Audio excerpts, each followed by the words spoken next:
There is everything to play for in the Horn, which is why you're seeing everybody make their moves, even if those moves totally contradict what the moves were last year. That is not going to hold anybody back at the moment. And these visits to Addis and to Abiy, who is in the West seen as a destructive or anti-democratic leader, and in fairness also inside Ethiopia to some degree, but the degree of interest in Abiy at the moment is telling us very clearly that Ethiopia is considered the strongest actor in this region. Allying with Ethiopia or getting on that side is going to be really key to whatever geopolitical territorial shape is going to come from the Horn. There is a few things that we can, I think, all agree on, which is that there is territorial change in the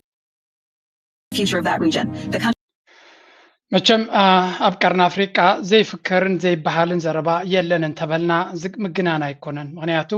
እጅ ድማ ናይ ዶባት ምቅያር ከጋጥም ከም ዝኽል ኣብ ቀርና አፍሪካ የም ዝዛረቡ ዘለው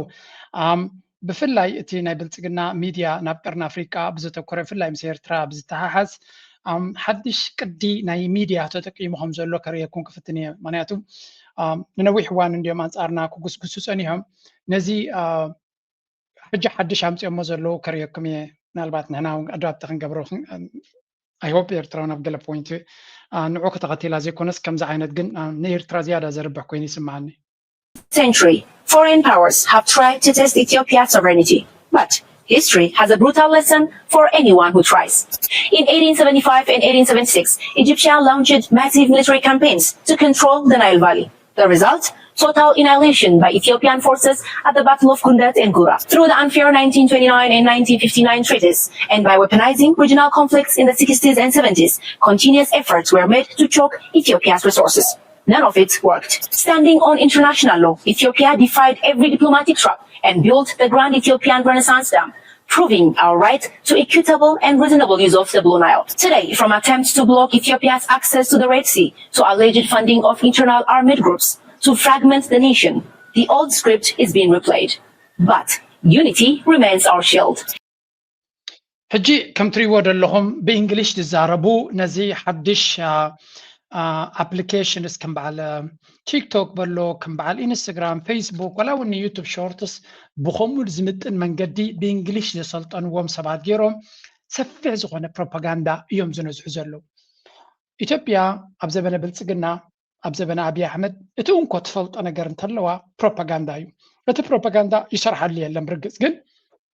he's not stopping there ምናልባት እንድሕር ትከታተልዎ ኮይንኩም ንኤርትራ ኩሉ ግዜ ግዳይ ዝገብር እንዲሁ ግን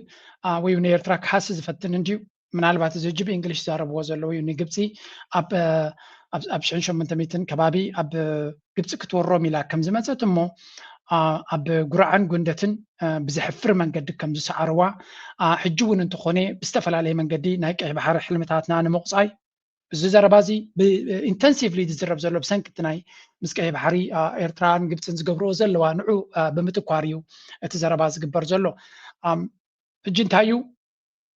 አብይ አሕመድ understands his media ናብ ኣልጎሪዝም ኣትዩ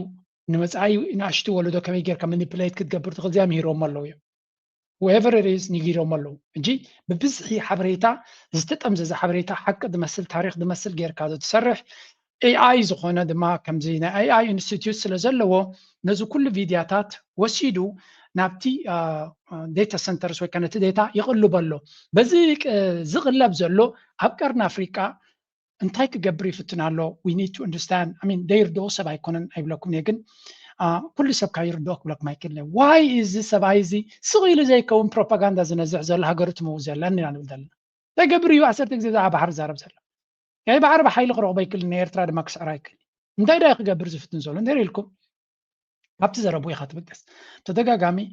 ንሕና ኣብ ዓመት 3 ሚልዮን ሰባት ንውስኽ ክንዲ ህዝቢ ኤርትራ ንዓመት ንውስኽ ኢልና ነይሩ ናይ ናብ ባሕሪ ምምላስና ዘይተርፍ ኢሉ ነይሩ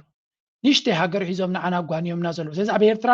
ናይ ነዊሕ ገይም ክፃወት እየ ዝብል ዘሎ እንታይ ማለት እዩ እዚ ህዝቢ ኤርትራ ውሑድ ስለ ዝኾነ ኣነ በዚ ዘለኒ ገንዘብ በዚ ዘለኒ ቴክኖሎጂ ዝብሎ ዘለኹ ገለ ተጠቒመ ንኤርትራ ክደቑሳ ክፍትን እኽእል እየ ዝብል ሕልሚ ኣለዎ ሕጂ ሕልምን ጋህድን ኩሉ ግዜ ሕልምኻን ጋህድኻን ነንበይን እንድዩ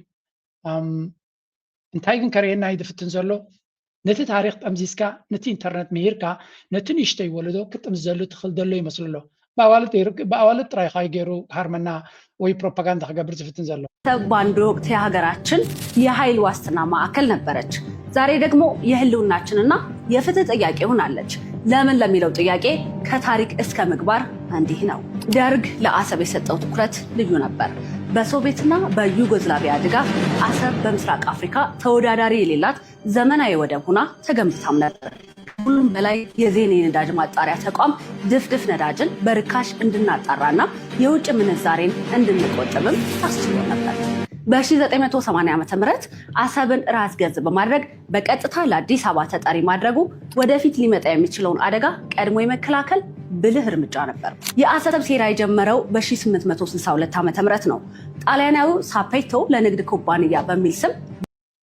ሕጂ ራይቦም እዚ ማለት ተልመደን እንዲዮም ተልመደን ንታሪክ ንምዝንባዕ እዩ። መጀመርያ አሰብ ንሕና ኢና ሃኒፅናዮም ክብሉ ዝፍትኑ ዘለዉ አሰብ ክንሃንፃ ከለና ድማ ኢትዮጵያ ኣብ ቀርኒ አፍሪካ ዝበለፀ ገምገም ሃይሊ ባሕሪ ሃኒፃትሉ ዝነበረት ብዩጎዝላቪያን ብሕብረት ሶቪየትን ተደጊፋ እያ ከምኡ ኮይና ነይራ። እዚ ድማ እንታይ ክብሉ እዮም ዝፍትኑ ዘለዉ እንተሪኢኹሞም ናብ ዓሰብ ዘተክርዎ ዘሎ ዊ ኖ ዳት ናብ ዓሰብ ፍሉይ ዓይኒ ኣለዎም ቢካዝ ናይ ጂኦፖለቲክስ ናይ ዓለም የንብብዎ ስለ ዘለዎ ከምኣና ዓሰብ ዝያዳ ተገዲሶም እያ ንዓን ክረክቡ ኩሉ ፕሮፓጋንዳ ክገብሩ እዮም ዘልዩ ዘለዎ። ካልእ እንታይ ይብሉ ኣለዉ ንሪኢኹሞም ማለት ንገረብ ባሓክሉ እንዲ ዝበሃል በቲ ዘረባናቶም ኢና ንህዝብና እውን ክምህር ንኽእል። ሓደ ግዜ ሪቨርስ ኢንጂነሪንግ ይብል ኣብይ ኣሕመድ ነታ ቃል ፈልጣዊ ብዙሕ ግዜ ይደግማ። ሪቨርስ ኢንጂነሪንግ ማለት ካብቲ ፕሮፓጋንዳ ናቶም ተገንጢልካ ትክክለኛ ታሪክ ክትመሃርን ነቲ ፀላኢካ ክገብሮ ዝሓስብ ዘሎ ብምርኣይ ካብኡ ዝበለፀ መሰረት ዘለዎ ካውንተር ኣርጊመንት ምግባር እውን ኣገዳሲ እዩ። እጂ ብመሰረቱ ንዖም ንክምልስ ኢልካ ክግበር ኣይግባእን ታሪክ ግን ሓደ ግዜ ድማ እቲ ፀላኢካ ፕሮቮክ ዝገብረካ ወይ ክቅስቅሰካ ዝፍትን ዘሎ ንዑ ገምጢልካ ንረብሓካ ክትገብሮ ምኻል እውን ልቦና ኮይኑ ይስማዓኒ። ና እቲ ቅድሚ ደርጊ ምውዳቑ ኣብ ብናቶም ኣቆፃፅራ 1980 እዮም ዝብልዎ 83 እንደ ኤርትራ ነፃ ወፅያ ብናቶም ኣቆፃፅራ ኣብ 1900 ብናትና ብፈረንጂ ድማ ወይ በዚ ኣቆፃፅራ ፈረንጂ ዝበሃል ኣብ 1988 ኣቢሉ ኣቢ እንታይ ደርግ ማለት መንግስቲ ሃይለማርያም ንዓሰብ ናይ ነብሱ ምምሕዳር ከም ዝኸውን ገይርዎ። ኣብ 1988 እንታይ ኣጋጢሙ ነይሩ እቶም ታሪክ ናይ ኤርትራ ቁፅር ኣቢልኩም ትፈልጡ ብፍላይ ድማ ኣብ ዝባጉ እምበር ዝነበርኩም ወል ጌጋ ይክላለ እምበር ናይ ደብኡ ዝፈረሰሉ ግዜ እዩ ነይሩ። ጌጋ እንተለና ርሙኒ ብዝኾነ 88 ኣብቲ ከባቢ ኣገዳሲ ታሪክ ተፈፂሙ ነይሩ። ዋው ለካስ በሊሕ ዝኾነ ውሳነ ነይሩ ትብል ነይራ። ኩልኻትኩም ገደምቲ ስለ ዝኾንኩም ኣብ ዓዲ ዕውራት ሓደ ዓይኑ ይነግስ እዩ። ገጅፍ ስዕረት ስለ ዝገጠሞ ደርጊ ምውዳቑ ዘይተርፎ ምዃኑ ምስ ፈለጠ እንታይ ገይሩ ንዓሰብ ርእሰ ምምሕዳር ኢሉ ዝኾነ ታሪካዊ መሰረት ዘይብሉ ቦግ ኣቢሉ ዓሰብ በይኑ እዩ። ሽዑ ኤርትራ ናፃ ክትወፅእ ምዃና ስለ ዝፈለጠ ዓሰብ ኣካል ናይታ ናፃ ዝወፀት ሃገር ኣይነበረትን ክብል እዩ። ኣይ ትሽጣራ ሎሚ ከማን ተመሊሶም ድሕሪ 30 ዓመት ንዑ ከም ኣርጊመንት መፂሙ ዓሰብ እኮ ራስ ገጂ እያ ነይራ ብላብላ ክብሉና ይፍትኑ ኣለዉ። ቢኤስ ቡልሽት እዩ ዝበሃል እዚ መልሲ ዝበሃል የብሉን እዚ እዚ ነቶም ርእሱ ዘይብሎም ከማኻትኩም ክትብሩ ትኽእሉ እዮም። ኮሎኒያል ባውንድሪስ ዝበሃል ኣብ ዓለም ትሰርሕ መግዛእታዊ ዶባት ድማ ይብልዎ። ስለዚ ዓሰብ ኣካል ናይ ኤርትራ እዩ ነይሩ ካብ ቀደም። እታ ኤርትራ ትበሃል እዛ ሕጂ ዘላ ካርታ ናይ ኤርትራ ልክዕ ከምዛ ሕጂ ዘላ ካርታ ናይ ኬንያ ከምኡውን ካርታ ናይ ኢትዮጵያ ከምኡውን ካርታ ናይ ሱዳን ናይ ግብፂ ናይ ታንዛንያ ናይ ዩጋንዳ ናይ ሩዋንዳ ናይ ዲአርሲ ናይ ናይ አንጎላ ናይጀርያ በሎ ኤቭሪ ኩሉ ሃገር ኣፍሪካ ኣካል ናይ መግዛእቲ ናይ ኤውሮፓውያን እዩ ብኡይ ተመስሪቱ እቲ ካርታታት። ስለዚ እዛ ሕጂ ዘላ ዓሰብ ኣካል ናይታ ኤርትራ እያ። ጉሰም ዋጥራ ኢኻ ንብሎም ኣካል ናይታ ኤርትራ ኣካል ናይቲ ኤርትራ ዝበሃል ካርታ ካብ መጀመሪኡ እዩ ነይሩ። ኢንፋክት ጣልያን መግዛእቲ ናቱ ብዓሰብ ይጀሚሩ ባዕልኻ መምቱ ከብቱ ፀኒሐ ሶ they can do all this kind of fictions ፅንፅዋይ ንክፈጥሩ ዛንታታት ንክፈጥሩ ብዙሕ እንዲኦም ፅዕሩ ዘለዉ ግን የለን እቲ መንገዲ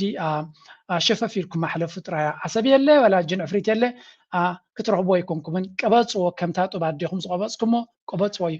ብፍላይ እዚ ምስ ዓሰብ ዘተሓሓዝ መራ ምስ ግብፂ ኣተሓሒዙ ኡይ ዘብሎም ነገራት ኣለዎም እዩ። ብዘይ ምክንያት ኣይኮን ኡይ ዝብሉ ዘለዉ ኣብዚ እውን ብቀዳማይ ገሊፅና ልኩም ነርና ግብፂ ኣነፂራ ነጊራቶም ስለ ዘላ እዩ። Horn of Africa. Stability is a direct extension of its national security. Egypt has reaffirmed that security and stability in the Horn of Africa are a direct extension of its national security as it continues to strengthen strategic ties with Eritrea. According to Egypt's Ministry of Foreign Affairs, the position was outlined during talks in Cairo between Egyptian Foreign Minister Badr Abdelati and Eritrean Foreign Minister Osman Saleh. The two sides discussed developments in the Horn of Africa, including the situations in Sudan and Somalia, as well as broader regional security issues. During the meeting, Egypt emphasized the importance of supporting state institutions and preserving. Exactly. So, እዚ ኣብ ተፈላለየ ድራንያይና ብሓፈሻ ሓደ ካብቲ ኣዛረባ ርእሲ ዘሎ ኣብ ቀርኒ ኣፍሪካ እዚ እዩ። ንሱ ድማ ግብፅን ኤርትራን ፅቡቅ ዝኾነ ሽርክነት ክገብራ ተበጊሰን ከም ዘለዋ፣ ግብፂ ድማ ነቶም ብልፅግና አይኖ ነርቨስ ከም ዘለዉ ስለ ዝፈልጥዎም ከርስንዎም ኢሎም መሊሶም እንታይ ይብልዎም ኣለው? ቀርኒ ኣፍሪካ ንዓና ልክዕ ከምቲ ናይ ናሽናል ሴኪሪቲና ንብሎ ምስ ዝተሓሓዝ እዩ። ምክንያቱ ንሕና ዘለናዮ ቦታን ንሕና ዘለና ስትራቴጂካዊ ኣገዳስነት ብዘይ ቀርኒ ኣፍሪካ ትርጉም የብሉን ይብልዎም ኣለው። I mean, you always have to look into the map. ካርታ እንተሪኢኻ ጥራዩ እቲ ጉዳይ ክርዳእካ ዝኽእል። ምክንያቱ ብዘይ ካርታ ኩሉ ነገር ክንበፅሖ ይንኽእል ኢና። ክንደይ ግዜ ነጊርናኩም ኢና። If you see this, እዚ እንድሕሪ ኮይኑ እቲ ካርታ ንዓታቶም እንድሕርኒ ባቤል መንደብ ጥራይ ዓፂኻዮ ወላ ሓንቲ ትርጉም የብሉ ንዓታቶም። ስለዚ ባቤል መንደብ ኩሉ ግዜ ድማ ግብፂ ካበይ ተበጊሶም እዮም ነዚ ነገር ዝርእይዎ ዘለዉ እንድሕሪ ኢልካ you just have to calculate those things. እቲ ናቶም ባቤል መንደብ ብዘይ እንድሕሪ እዚ ቦታ እዚ እንድሕሪ ኮይኑ እቲ ቀንዲ ምንጭ ናይ ቁጠባኦም ንዖም ነዚያ ቦታ እዚኣ ምንጭ ናይ ቢልዮንስ ቁጠባ ናቶም እንድሕሪ ኮይና እንታይ ክገብርሎም? ሕውቲ ነዚ ቦታ እዚ ክዓፅዎ እንድሕሪ ኮይኑ እዛ ቦታ እዚኣ ይትሰርሕን እያ። ስለዚ ኦልሞስት ባዕሎም ኤክስ ገብርዎ ኣለው። ስለዚ ናይ ግድን ኣካል ናይ ናሽናል ሴኪሪቲ ናይ ቀርኒ ኣፍሪካ ክብሉ ከለዉ፣ ካልኣይ ድማ ኣብ ዘለኩም እቲ ጌርድ ዝበሃል ኣብ ዘሎ። ስለዚ ቀርኒ ኣፍሪካ ማለት ኒል ትዝዓበየ ክፋልናቱ ኣብ ሱዳን እዩ ዘሎ። እንድሕሪ ኣብ ሱዳን ንዑ ከውሕሱ ዘይክሎም ንሱዳን እንተደይሒዞም ንኤርትራ እንተደይሒዞም በዚ ሓደ ናይ ገርድ ናይ ኒል ጉዳዮም ክፍታሕ ኣይኮነን። በቲ ድማ ናይዚ ዝብልዎ ዘለው ጉዳይ ናይ ቀይሕ ባሕሪ ክልትዮም ስዊስ ካናል ከምኡ ድማ ኒል ክልትዮም ክትግበሩ እንተኮይኖም ቀርኒ ኣፍሪካ ንዖም ኣዝዩ ኣገዳሲ እዩ። ኤርትራን ሱዳንን ድማ ኣካል ናይ ናሽናል ሴኪሪቲ ናትና እዩ እንተበሉ ሳክት ካብ ዚሮ ዝተበገሰ ወይ ንህውተታ ተባሂሉ ዝግበር ኣይኮነን። ነዚ ዘይምርዳእ ምናልባት ነቶም ብልፅግና ሓደጋ ዝኾኖም ዘሎ ንሱ ክኸውን ይኽእል ይበሃላ ያነ because at the end of the day they see what is going on. እዚ ነገር እዚ እንድሕሪ ክሕዝዎ እንተዘይክኢሎም ነገር ፋሕ እናበለ ክኸይድ እዩ። ፋሕ ዝበለ ነገር ድማ ክትዕርዮ እውን ከቢድ ስለ ዝኾነ again ኩሉ እዚ ንሪኦ ዘለና ብጥንቃቐ ምስትውዓል ዘድልዮ እዩ። ምክንያቱ ሓደ ነገር ዝተኣሳሰር ምዃኑ ክሳብ ዘይፈለጥካ ፅቡቅ ጌርካ ንዑ መፍትሒ ዝኸውን ክደለይ ትኽእልኒ ኢኻ። ሕጂ ኣንተም እንታይ ኢለኩም ነይረ? ሓደ ነገር ኣርዮኩም ነይረ። ሶም ዝብልዎ ዘለው ካርታታት ናይ ምቅያር ኣብ ቀርኒ ኣፍሪካ ክረአ ይኽእል እዩ። ምናልባት እታ ቀንዲ ኣገዳሲት ኣብዚ ኩናት ይመፅእ ከም ዘሎ ምፍላጥ እዩ። ኩናት ይመፅእ ከም ዘሎ ብልፅግና ሓደ ኣገዳሲ ነገር ገይሮም ኣለው። እሱ ድማ ምናልባት ነዚያ እዛ ቪድዮ ኣበይ ከም ተገበረት ኣይፈለጥኩን። እዚ ናይ ማፕስ ክቀያየሩ ክእሉ እዮም ዝበልዎ ምዛብ ኣልጀዚራ ተገይሩ ዘሎ ክትሪእዎ ትኽእሉ ኢኹም። Territorial shape is going to come from the Horn. There is a few things that we can, I think, all agree on, which is that there is territorial change in the future of that region. The countries we currently see will not look the same, maybe in a year, maybe in 2 years, but there will be shifts. And with that, there'll be a real power reorganization. And Ethiopia is currently set to benefit from that massively. The second thing I would say, and this is coming back to something that Shalala hasn't mentioned yet, but I think is both important but not as important. ብሓፈሻ ከም ንሪኦ ዘለና እቲ ጉዳይ ናይ ኢትዮጵያ ካልኦት ሃገራት ከምዚ ክብልዎም ከሎ ብብዝሒ ሸር ክገብርዎ ስለ ዝረኣኹ እየ። ኢትዮጵያ ካብዚ ሕጂ ዝመፅእ ዘሎ ካርታ ናይ ቀርኒ ኣፍሪካ ምቅይያራት ክትረብሕ ትኽእል እያ ዝብል ዘረባ ንሰምዕ ኣለና። ኣነ ከም ናተይ መረዳእታ ካርታ ክቀያየር ከሎ ናይ ኢትዮጵያ ክቅየር ዝኽእል እምበር ናይ ካልእ ሃገር ኦፍኮርስ ሶማልያ ኣብዚ እዋን እዚ ኣከቢድ ብድሆ እያ ዘላ። we need to be careful ኣብዚ ማለት ፅኢልካ ብትዕቢት ጥራይ ዝረብ ኣይኮነን። መጀመርያ እስከ ነዚ ዝዛረብዎ ዝነበሩ ቅድሚ ምርኣይና ናይ አልጀዚራ ዘውፅዎ ከሪአኩም። አልጀዚራ በመንገዲ ርድዋን ሁሴንን ጌታቸው ረዳን መን እዮም እዚኦም ክልተ ሰባት እዚኣቶም? ክልቲኦም ንውዕል ፕሪቶሪያ ዝፈረሙ እዮም። ሓደ ንብልፅግና ወኪሉ፣ ሓደ ድማ ንህወሓት ወኪሉ። ክልቲኦም ሓደ አርቲክል ኣበይ ፅሒፎም ኣለው? ኣብ አልጀዚራ። እዚ አልጀዚራ እዚ ድማ ኢትዮጵያ ማስት ናት ቢ ድራግድ ባክ ኢንቱ ዎር ዝብል፣ ኢትዮጵያ ናብ ኩናት ክትምለስ የብላ ዝብል እዩ። በመን? ጌታቸው ረዳ ኤን ርድዋን ሁሴን ክልተ ነቲ ውዕል ፕሪቶሪያ ንክልተ ሓይልታት ወኪሎም ዝፈረሙ ዝገበርዎ አርቲክል እዩ። እዚ ድማ ቅድመ ኩናት ኢሎም ኣለዉ ካልኦት ኣብቲ ኢንስቲትዩት ኦፍ ፎሬን ኣፌርስ ናይ ኢትዮጵያ ፖስት ገይሮም ነይሮም let's see a little bit of summary ናይዚ ጉዳይ ዝከረየኩም ሓደ 5 ነጥብታት ይዝርዝሩ ኣብዚ መጀመርያ ሓደ ሰዓት ግዜ ዘጋጥም ዓወት ናይ ዲፕሎማሲ ውዕል ፕሪቶሪያ እዩ ንውዕል ፕሪቶሪያ ንምሽምጋል ሓደ ፍሉይ ልኡኽ እውን ኣትሎ እሱ ድማ እቲ ብኦበሳንጆ ዝምራሕ ናይ ሕብረት ኣፍሪካን ሸምጋል ናይቲ ውዕል ፕሪቶሪያ ዝነበረ ንመቐለ ከይዱ ምስ ትግራይ ተራኺቡሎ ይበሃል ኣሎ ፅኒኢላ ከረየኩም እየ እቲ ዕላማ ብዙሓት ነዚ ኩነታት ብቐረባ ዘንብቡ ዘለዉ ተንተንቲ ፖለቲካ ቅድመ ኩናት ምድላው ይብልዎ ኣለዉ እንታይ ማለቶም እዩ First of all, let's have a look into this. So, despite initial tensions, negotiators bypassed formal protocols and to speak directly leading to the. ስለዚ ኣብቲ ግዜ ኩናት ናይ ትግራይ ሓደ ካብቲ ነቲ ሕማቕ ኩናት ክውድእ ዝኻለ እዚ ውዕል ፕሪቶሪያ እዮም ዝብሉ ዘለዉ shared goal ending the bloodshed ስለዚ ኣብቲ እዋን እቲ ዕላማ ነቲ ደማዊ ኩናት እቶም ምባል እዩ ነይሩ both sides were united by the desire to stop the wasting of new generation እዚ ክልቲኦም ወገናት ቅድሚ እቲ ውዕል ፕሪቶሪያስ ኣብ ሲሸልስን ገለን ተራኺቦም እንታይ ተባሂሎም ከም ዝነበሩ ጌታቸው ረዳ ባዕሎም ኢንተርቪው መፂ ነጊርና እዩ ኣብ ሲሸልስ ከይዶም ጻድቃንን ወዲ ወረደን ወላ ጁላን እዮም ገለ ተራኺቦም ንሕና ንተዓረቕ እሞ ንኤርትራ ንህረማ ተባሂሎም ነይሮም እዮም ስለዚ እቲ ውዕል ፕሪቶሪያ ድራማ ከም ዝነበረ ብኡ ትፈልጥ ኢኻ ድሓን እሱ ንግደፎ በቶም ቃላቶም ክንከይድ The agreement was celebrated by the majority of the Ethiopians. ዝተገበረ ብኢትዮጵያውያን ሓጎስ ብኩሉ ወገን ኢትዮጵያዊ ተሓጒሱሉ ይብሎ ሓቂ ዶ alright ድሓን እንኳ ሓጎሰኩም እንኳ ፈጠረልኩም ሰለስተ ፀገማት ግን ኣለዉ ሕጂ ይብሎ 3 major threats to peace ንሰላም ናይ ኢትዮጵያ ወይ ናይ ቀረን ኣፍሪካ ሰለስተ ፀገማት ይረኣዩ ኣለዉ ይብሎ መንዳሎም ቶም ፀገማት ዝበሃሉ ዘለዉ ሓደ ካብቲ ፀገም TPLF hardliners ይብሎ ናይ ህወሓት መራሕቲ ብጀካ እቲ ናቶም ረብሓ ናይ ህዝቢ ዘይግድሶም ዘለዉ ኣኽራሪ መርገፁ ዘለዎም መራሕቲ ናይ ህወሓት ኣለዉ ሓደ ከም ፀላኢ ዝብልዎ ዘለዉ እንታይ ማለት እዩ thought only a temporary ceasefire to regroup and rearm for future fighting ካብ መጀመሪኡ እዚ ገለ ክፋል ናይ ህወሓት ነቲ ምቁራፅ ናይ ተኽሲ ናይ ውዕል ፕሪቶሪያ ተጠቒሙ ከም ብሓድሽ ኣፅዋራቱን ዓቕሙን ኣኪቡ ንኩናት ክዳለዩ ዝሓስቦ ዘሎ ወይ ዝሓስብ ነይሩ ወይ ዝሓስብ ዘሎ ይብሎ ግዳ ሓቂ ነዚ ኩናት ኣብኡ ከለኹም ዕጥቅኹም ኣይተውርዱ ናብ ኤርትራ ጥራይ ክትዋጉ ምሳይ ሕራ ይበሉ ተባሂሎም ዝተሓተቱ ግን ዝሓተቶም ግን ኣብይ ኣሕመድ እዩ ነይሩ ጌታቸው ረዳን ጻድቃንን ድማ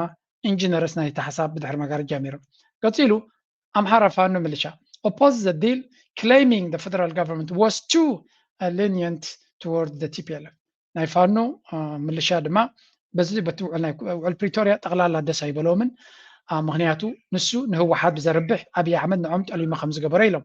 ሳልሳይ ደስ ዘይበሎ ድማ ኤሪትሪያን ጋቨርንመንት ፕሬዚደንት ኢሳያስ አፈወርቂ denounced the peace deal as a CIA ploy CIA ዝጥቀሙ ዘለዉ ድማ ንኣሜሪካ ክቆጥዕ ዝኽእል እዩ ዝበልዎ እዮም and remains a major obstacle to regional stability ሳልሳይ ፀገም ድማ ፕሬዚደንት ኢሳያስ አፈወርቂ ነቲ ዝተገበረ ናይ ውዕል ፕሪቶሪያ ናይ CIA ስራሕ ከም ዝነበረን ከምኡ ድማ ሓደ ዓብይ ዕንቅፋት ናይቲ ዞባዊ ርግኣት ፕሬዚደንት ኢሳያስ ምዃኑ ኮይኑ ይቕፅል ኣሎ ይብሉ ኣለዉ ስለዚ ሰለስተ ፀገማት ህወሓት ፋኖ ኤርትራ እዮም ዝብሉ ዘለዉ እዚኣ ግምጥል ኣቢልኩም ተሪኢኹም እንታይ ይብሉ ቀንዲ ፀገም ናይቲ ኩናት ፅምደዩ ይብልኹም ኣሎ ፅምደዩ ስለዚ ፅምደ እዮም ንሶም ባእታቶም ነዘን ሰለስተ ሓይልታት ምጥርናፍ ማለት ፅምዶ ማለቶም እዩ The human cost of failure. Hardliners on all sides are willing to use young men and women as a cannon fodder to achieve their political goals. ጌታቸው ረዳ ኣብ ዓብይ ኢንተርቪው መፂለን ከነክንስነስን ክትኮስን ቀኒዩ ቀፂሉ ነዛ እቲ ዝገበሮ ብትግርኛ ነዛ ናይ አልጀዚራ ዝገብራ ዘሎ ቆላሕታ ንክትረክብ ዝገበሮ ኮይኑ ይስማዓን መዳለዊ ነቲ ትግርኛ ዝሰምዕ ሰብ ነቲ ኩነታት ርዩ ኩናት ይመፅእ ከም ዘሎ ኩናት ይመፅእ ኣሎ ኢሉ እሱ ኣብ ኩናት ክገብሩ ይደልዩ ከም ዘሎ ምልክት ኣሎ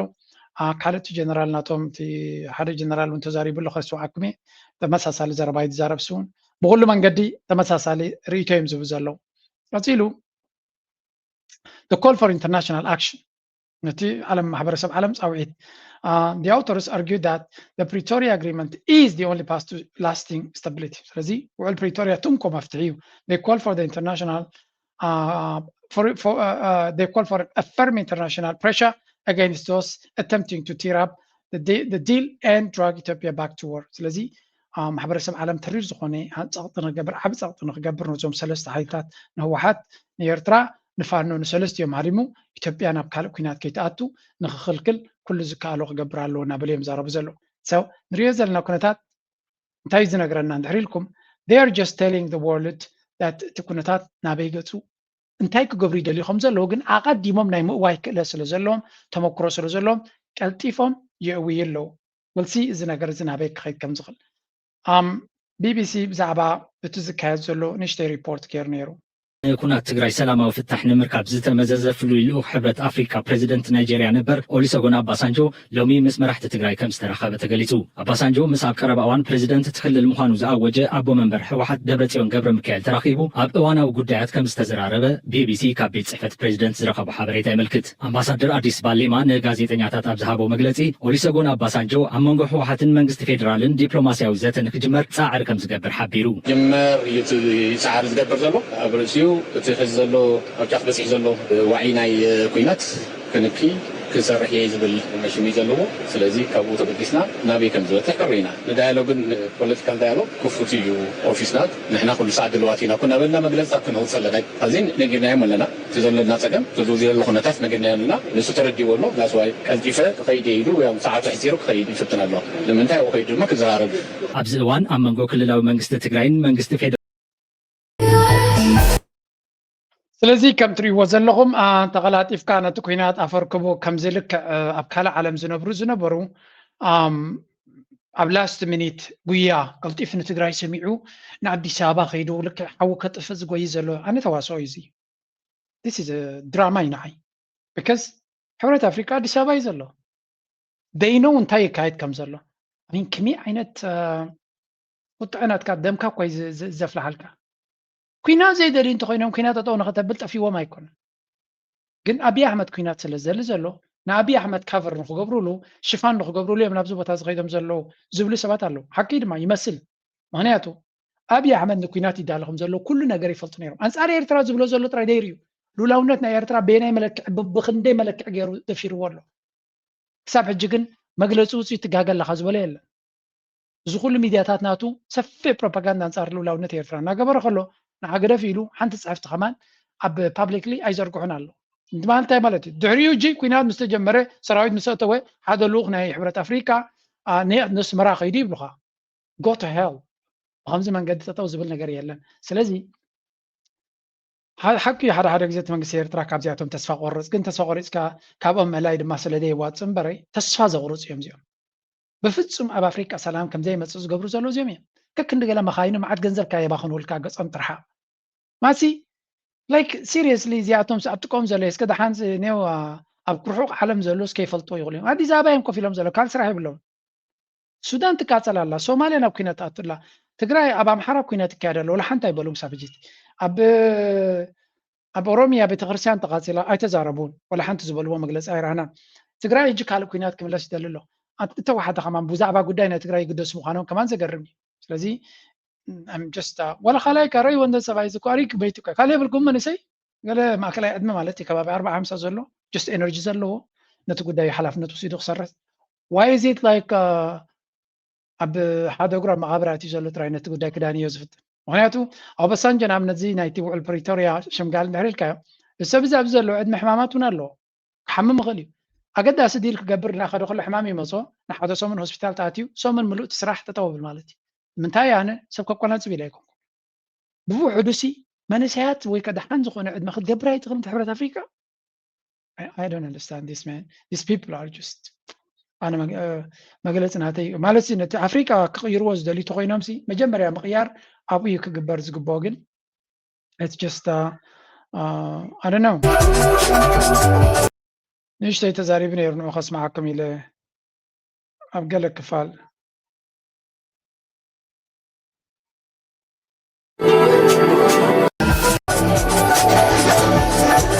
Start a process of de-escalation so that peace, security, and stability that we want for this country and the economic progress will continue. That's the purpose. And I'm satisfied with my meeting with the President. ብሓፈሻ ብዛዕባ ምስቲ ፕሬዚደንት ዝረኸቦ እንታይ ዕላማ ሰላምን ርግኣትን ዴስካሌሽን ድማ ናብ ኩናት ንኸይብፃሕ ዝግበር ንዑ ጠጠው ንምባል ምዃኑን ከም ዝሪኦ ዘለኹ ድማ ዶክተር ደብረፅዮን ይኹን ወላዲ መሪሕነት ናይ ትግራይ ዘዕግብ መልሲ ከም ዝሃብዎን ዓጊቡ ናብ ትግራይ ገፁ ናብ 4 ኪሎ ገፁ ይምለስ ከም ዘለዎን ካላ ዘረርባ ደብረፅዮን ይኹን እቲ ህወሓት ንኩናት ድሌት ከም ዘይብሉ ገሊፆም ኣለዉ መስለኒ እንደ ዓጊበ እቲ ዕላማ መምፅአይ ዓጊበ ይምለስ ኣለኹ ይብል ኣሎ ወልሲ ዘሎ ኣብ ርእሲኡ something on the ground which we have to make to work. ጅመር እዩ እቲ ፃዕሪ ዝገብር ዘሎ ኣብ ርእሲኡ እቲ ሕዚ ዘሎ ኣብ ጫፍ በፂሕ ዘሎ ዋዒ ናይ ኩናት ዲስክሌት ክገብር ክንኪ ክንሰርሕ እየ ዝብል መሽሚ ዘለዎ ስለዚ ካብኡ ተበጊስና ናበይ ከም ዝበፅሕ ቀሪና ወገን መንግስቲ ኣመይ ይሪእዎ ኣለዉ ንሕና ዳ ኩሉ ሰዕ ንዳያሎግን ፖለቲካል ዳያሎግ ክፉት እዩ ኦፊስናት ንሕና ኩሉ ሰዕ ድልዋት ኢና ኩና በልና መግለፅታት ክነውፅእ ኣለና ኣይኮነ እንዲ ብእንግሊዝኛ ነውፅእ ኣለና ብትግርኛ ነውፅእ ኣለና ብኣምሓርኛ በዚሕ ኢና ታክል እንዳበሎ ክታይዳ ዶክተር ፅቡቅ እሱ ግዜ ሰላም ምዃኑ ቀሪለና ግን ተስፋ ዘለዎ ምዃኑ ከዚኛ ጀሚራ ከዚኛ ጀሚራ ከዚ ነጊርናዮም ኣለና እቲ ዘለና ፀገም ተዘውዚ ዘሎ ኩነታት ነጊርናዮ ኣለና ንሱ ተረዲዎ ኣሎ ዛስዋይ ቀልጢፈ ክኸይድ ኢሉ ያው ሰዓቱ ሕፂሩ ክኸይድ ይፍትን ኣሎ ንምንታይ ኣብኡ ከይዱ ድማ ክዘራረብ ብዝኾነ ተስፋ ዘለዎ ይመስል ግን ይከኖት ሪሊ ተስፋ ክትገብረሉ ትኽእል ጉዳይ ከዓ ይመስለኒ ኣነ ምክንያቱ በቲ ካልእ ወገን ዝብልዎ ዘለዎ ስምዑ ታተይ ደፊሩለይ ክብሪ ትግራይ መሬት ኣዝቢጡ ንላዕላውነተይ ደፊሩ ትብሎና ኣለካ ሻዕብያ ሎሚ ድማ ጥቕምኻ ክብርኻ ስልጣንካ ንምቕፃል ኣነ ንህዝቢ ትግራይ ንምራሕ ኢለ ኣሓስብን ህዝቢ ትግራይ ዝርባሕ ካብ ሰላም እዩ ከምቲ ኣንተ ትብሎና ኣለካ ጀነራል ኢትዮጵያዊ ኮይኑ ምስ ዓዱ ብይህን ምሂን ኩሉ ስርዓት ኣለዎ ብስርዓት ዝፍታሕ ነገር እዩ ህዝቢ ትግራይ ዝጠቅም ኢለ ዝሓስብ ሕዚ ግን ኣብ ናይ ባዕልካ ረብሓ ወይ ኣብ ናይ ባዕልካ ጥቕሚ ክኾን ተሎ ሕወሓት እኳ ይብላን ኣነ ሕዚ ዘላ ሕወሓት ኢላ ክፅዋዕ ከብድኒ እዩ ብዙሓት ግዜ ሕወሓት ዝብልናሉ ዝሓልፈ ግዜ ነይሩ እዩ ሕዚ ግን እታ ፍንጫል ጉጅለ እቲ ሕዚ ፅምዶ ፈጢሩ እሞ ታሪካዊ ስሕተት ንህዝቢ ትግራይ ክብር ብዘይምጥን መንገዲ መንእሰይ ብዘይርብሕ መንገዲ ሰላም ብዘይፈጥር መንገዲ ወፃዓ ትግራዊቲ ኣደ ወፃዓ መንእሰይ ትግራዋይ ከንውሕ ብዘኽእል መንገዲ ፅምዶ ተፈጢሩ መንእሰይ ተራርሓውና ኾነ እዩ ዝርከብ ካብ ናይ ባዕሉ ክልል ሓሊፉስ ካብ ሃገሩ ሓሊፉስ ንጎረቤት ሃገራት እናተሸጠ ንሪኤሉ ኩነታት ተፈጢሩ ኣሎ ትማሊ ኣዲኡ ብሕቋን ዝወግአሉስ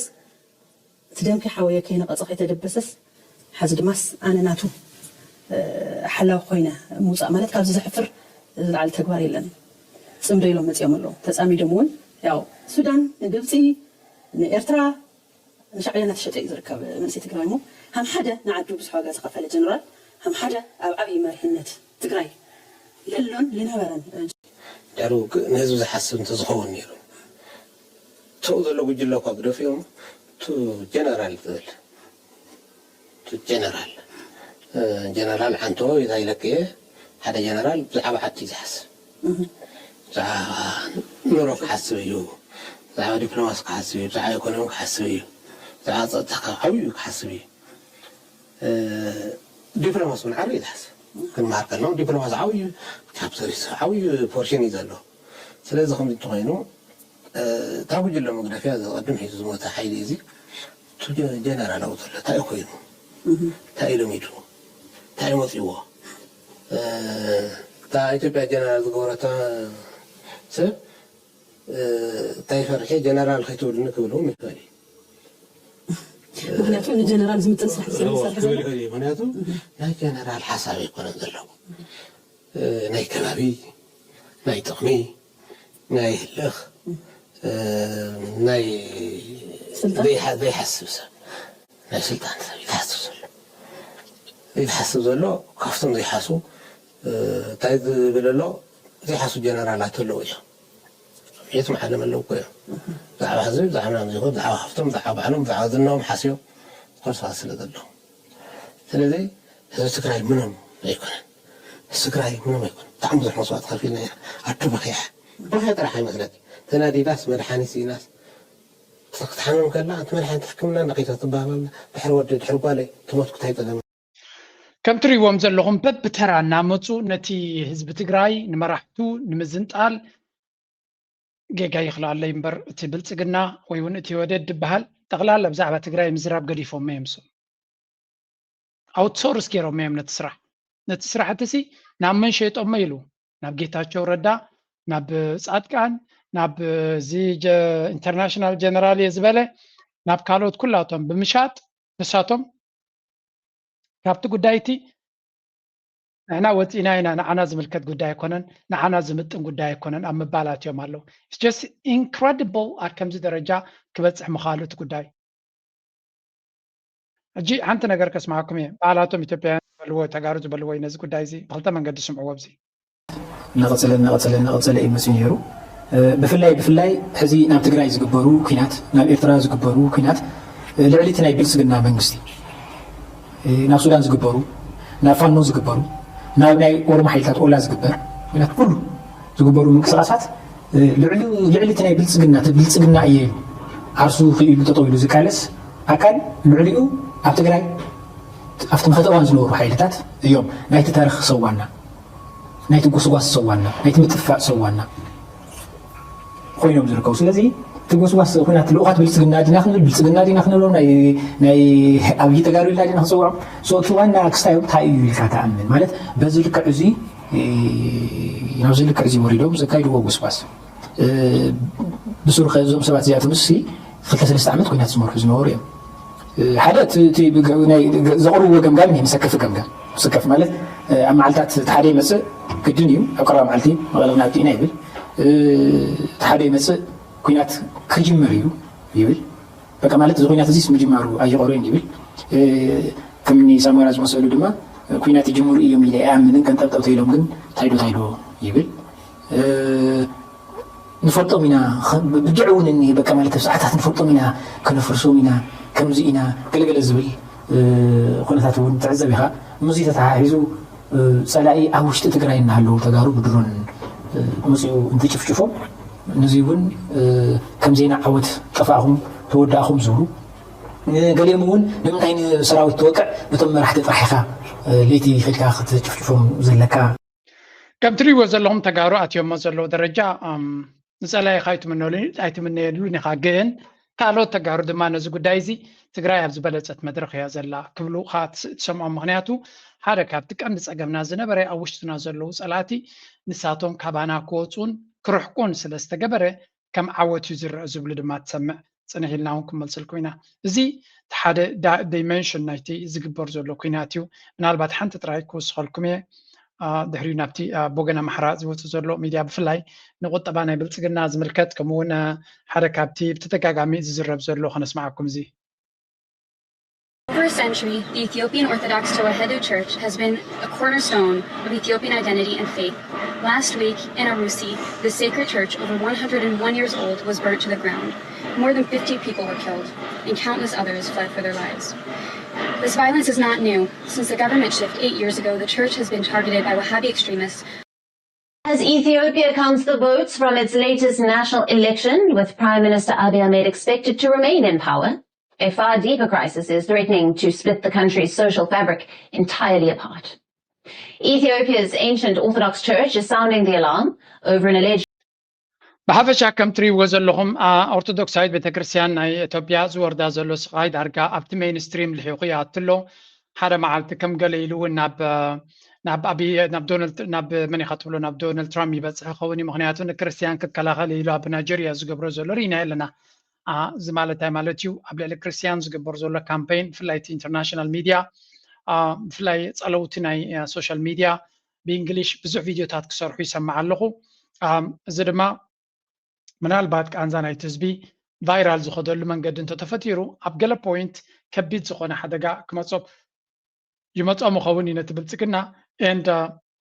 at that point أبت درجات انتبتيو تقول داي زقادة داي كخون سلازي بلتكنا نتا أرثوذكس سايد بتغرسيان تزعبي حدقا خوين وازلو نسو مخانو نسو دما نافشنة كتصبقو عي فتن كم زلون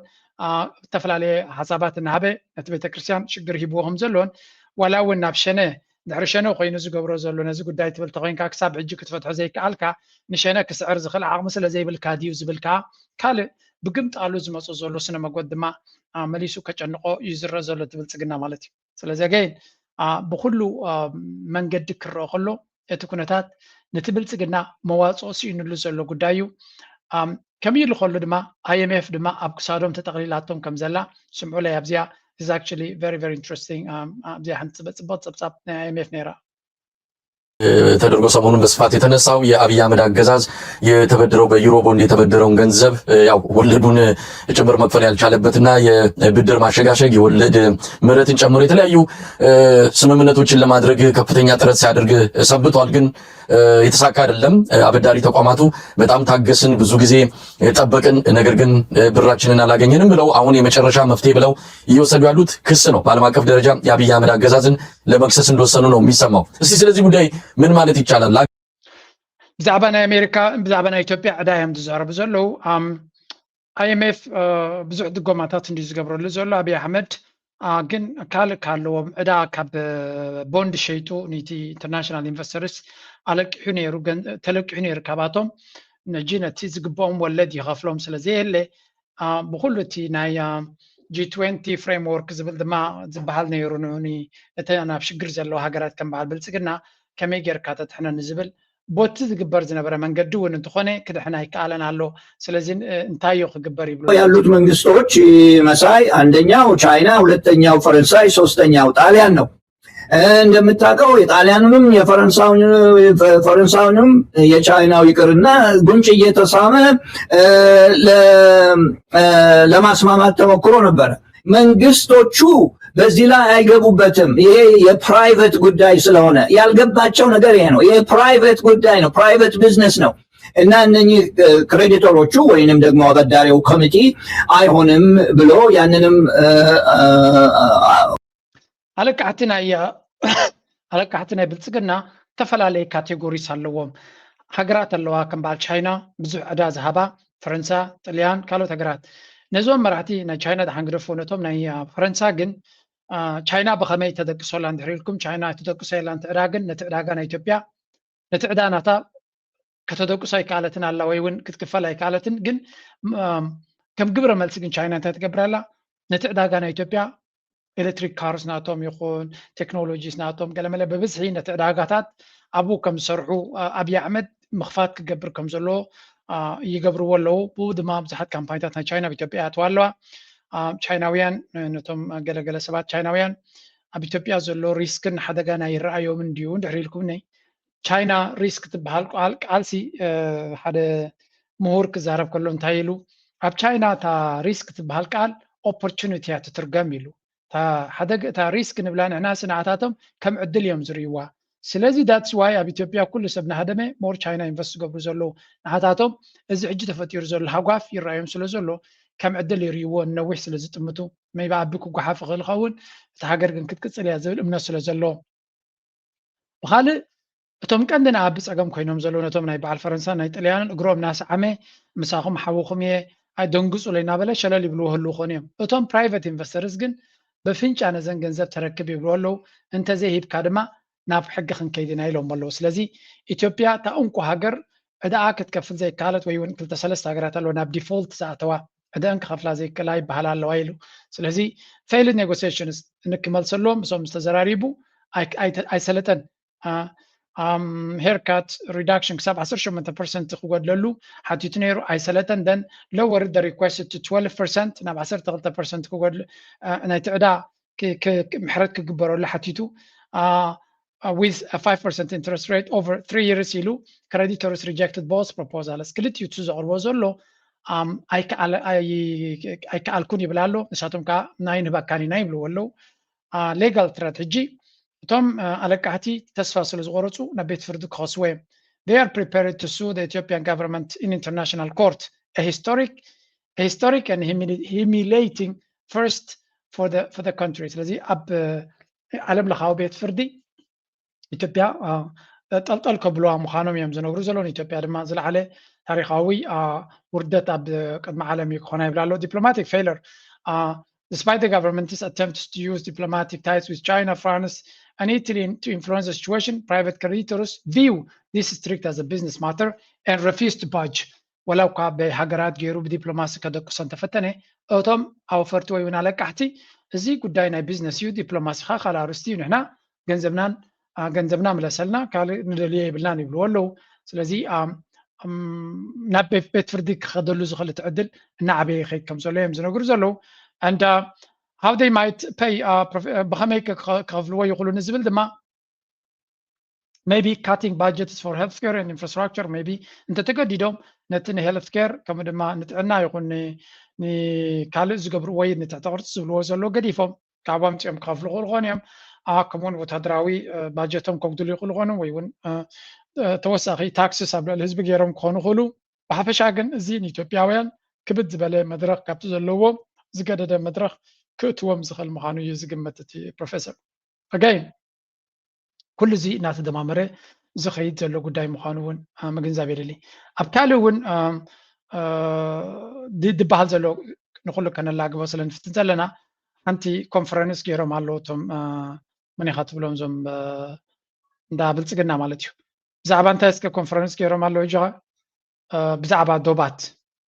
حنتير تراوين تا كتب لاري انيره أنت ساتهم كاتسوم دق جمهورية مدليم زلو مثلا إلى بوست غيرات نيرا she's right maybe تسوم حسيبا مالو جي تي منيستر بدياتو ساينا تومز كبرو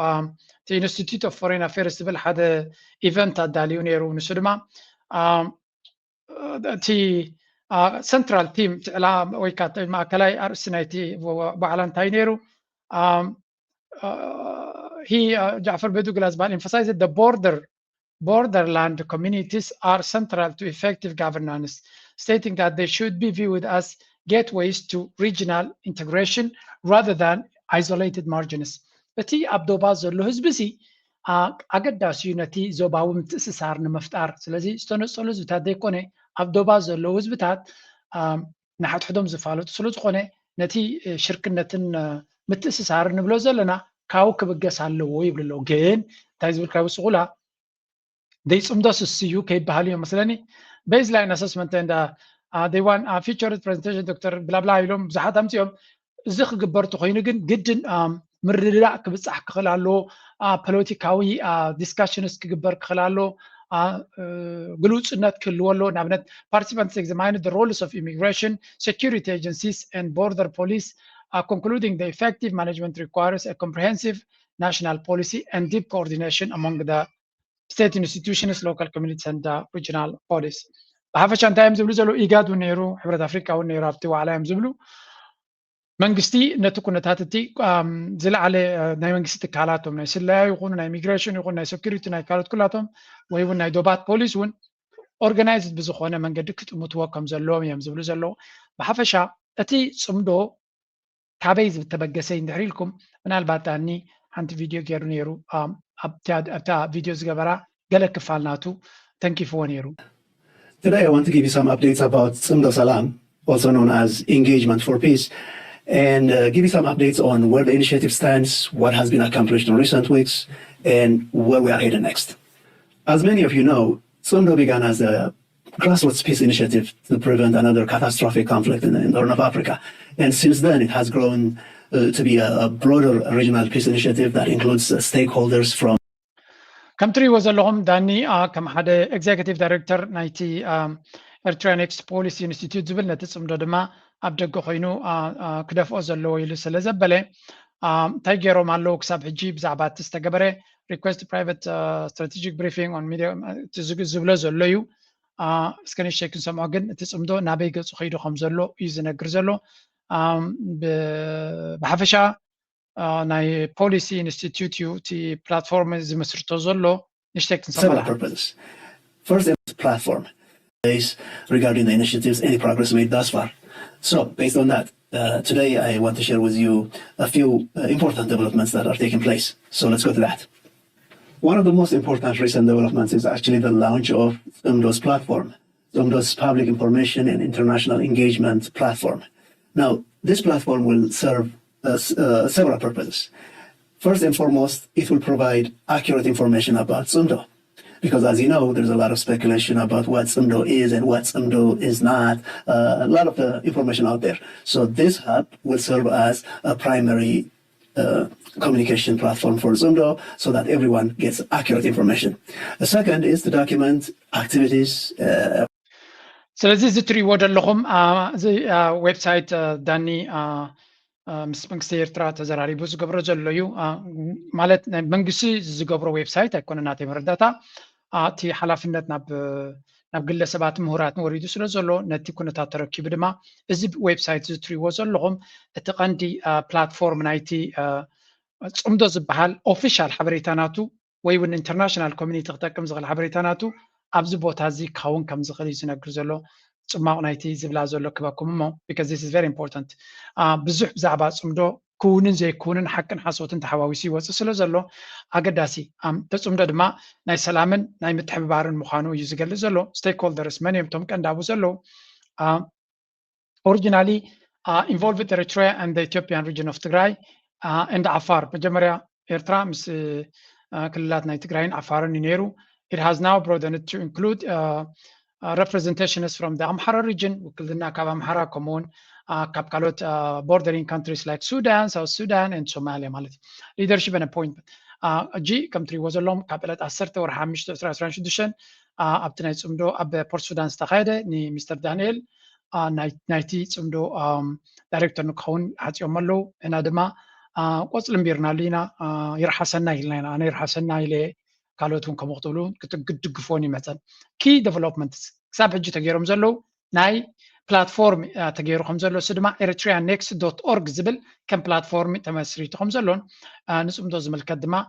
ሓበሬታ ይኹን ከምኡ ድማ ዓለም ለኻዊ ኢንጌጅመንት ሳቡ ክግበር ከም ዝኾነን እቲ ቀንዲ ድማ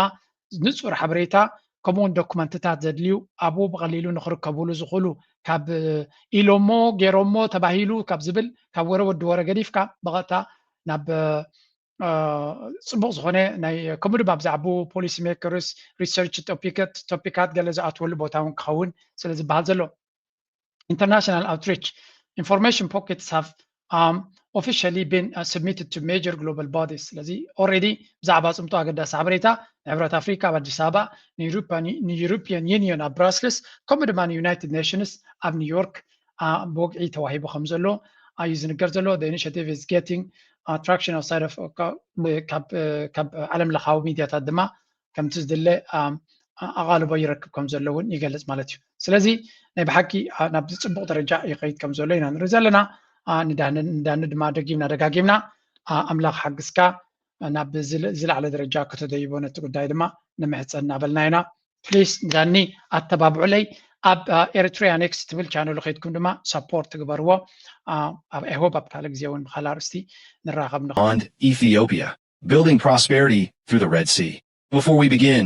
make sure to subscribe to the channel. Have often revolved around one question. What role should Ethiopia play in Eritrea's development? Many analysts argue that Eritrea's economic future is closely tied to economic integration with Ethiopia. ኣብዚ ሓንቲ ሓደ ቅዱስ ኤርትራዊ ዝገበራ ቪድዮ እያ እንታይ እያ ትብል መሲልኩም መብዛሕትኡ ግዜ ኤርትራውያን ኣብ ናይ ኤርትራ ዲቤሲ ኤርትራ ብዘይ ኢትዮጵያ ብዙሕ ክትገብር ዘይትኽእል ኮይኑ ዝስምዖም ኣለዉ ይብል እቲ ምክንያት ግን ኤርትራ ኪኖ ኢትዮጵያ ክትጥምት ኣለዋ ዝብል እዩ ኢትዮጵያውያን ኣብ ሓንጎሎም ዘሎ መብዛሕትኦም ኤርትራ ፅግዕተኛ ናቶም ኮይና እንተኸይዳ ጥራይ ዝሰልጣይ ዝመስሎም እዚ ግን ዘዋፅእ ኣተሓሳስባ ኣይኮነን ብፍላይ ንኤርትራ ብዝተኻለ መንገዲ ካብ ኢትዮጵያ ወፃኢ ክትጥምት ከም ዘለዋ ኤርትራ እቲ ጂኦግራፊ ናታ ከም ሓደ ኣገዳሲ ምንጭ ናይ ቁጠባ ጌራ ክትወስዶ ክትክእል ኣለዋ ነዚኣ ጽብቕቲ ኣብነት ሓደ ቅዱስ ኤርትራዊ ሰደደለይ ናባኻትኩም የብል ኣለኹ ስምዑ ለዚኣ ዜና ግን ብጣዕሚ ባህ እንዲልኒ እቲ ትማል ዝተቕርቦ ብፍላይ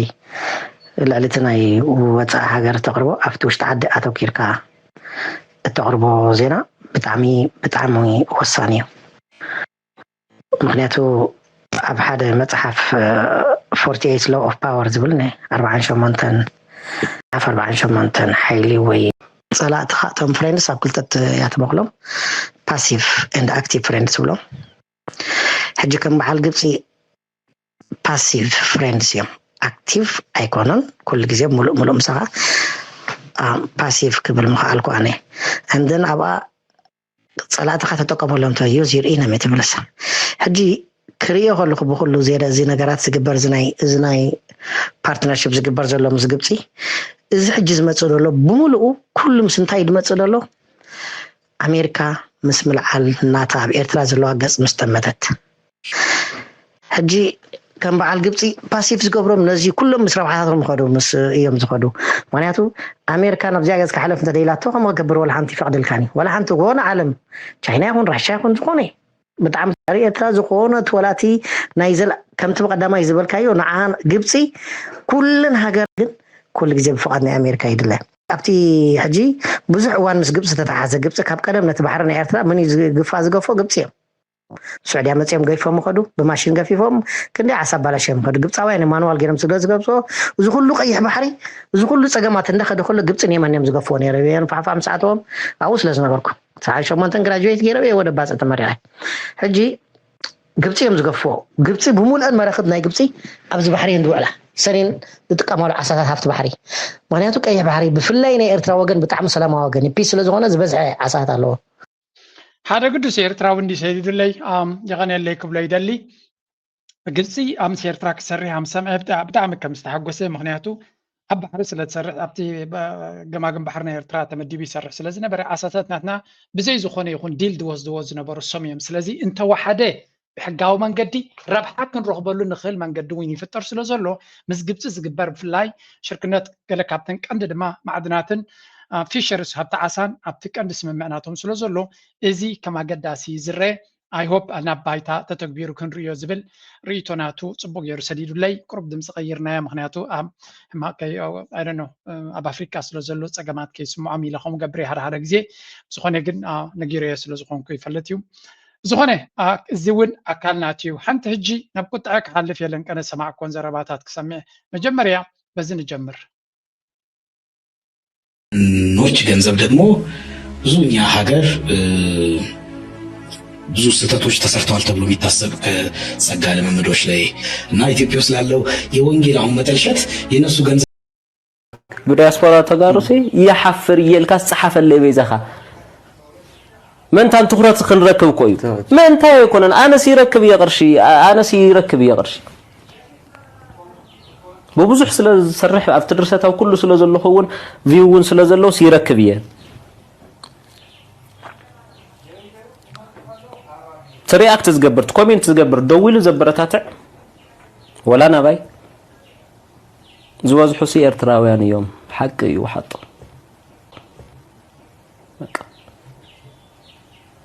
تقول إنهم زينهم نقول قانا بالتعب تعب مول علمان منتنا نقنقنا كتف زد اللي بهلنا نقلنا تهلا سلام وسلفنا علس نسون غيتفن زسرح زل سوس بمرأي محكاز تاعي نورا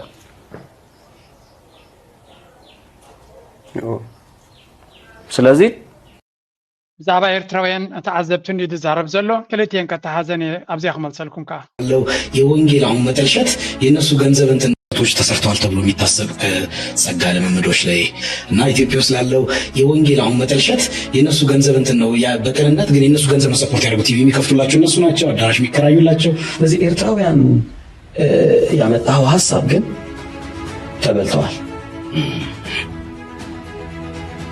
ብዙዎች ተበልተዋል ሕጂ እንታይ እዮም ዝብሉ ዘለዉ ኣብዚ ትዘረባ ህፅር ኣቢልና ክንሪኦ ኩሉ ነገር ክርአኩም ኣይክእልኒ ግን እንታይ እዮም ዝብሉ ንኤርትራውያን ሲ ኣብዚ እቲ ክዛረብ ከሎ እቲ መልስናቱ ዘይኮነ ዝዛረብ ዘሎ እንታይ ይብል መስለኩም ዳርጋ እቲ ኣብ ቤተክርስትያናት ናይቲ ቤተክርስትያናት ኣብኡ ዝግበር ዘሎ ገለ ኩሉ ገንዘብ ኤርትራውያን እዩ ናብኡ ዘብፅሖም ዘሎ ኤርትራውያን ብዙሓት ኣብዚ ይሕግዝዮም እዮም ዝብሉ أنا دم أنتي بلكم نتوم يرتراين كم تجبر زول لهم حمد بلعو بلكم حمد بلعو عواتكم من أحدكم من سدرا بيتاتكم من فقدوا سدد فحيلهم كله أوري أوكي ناي منفسهم بيت كريستيانيم زد قف زول لو كان تلكان أما عسكر زول بيت كريستيانا زي تدقف أو خا زي تدقف هذا حفت خا زي تدقف سدرا خا زي تعجز أفقدوا كويكمو أفقدوا نخالك حجز مبرنا حوك حجز زي دلي كمزي أفزل ودي نتجارو محفرتي زبلهم سنها حقي محفرتي نزبس اللي زي حجزو مواردتي محفرتي بلا منيرو فيديو مرأي تايس أجمع نيرو نيرتراين دم خمو أكندنا حوهم تحجزو عكندنا يودع عندهم تحجزوا نابنا نقرر مون سبوس راس لسرحن تحجزكم مسجمي بلينا it's okay أنا ونريك كم زين أو زي يسعوني يمكن أمثالكم وني راح دخلت مرة ما سبوس غنا سرح نتي زلوا وأنا ونقر كابتشر قبريم نسبوس لتباب من ناع صبغي تيدا أفراد تسمع وايب لكم سبوس راس لسرح it's okay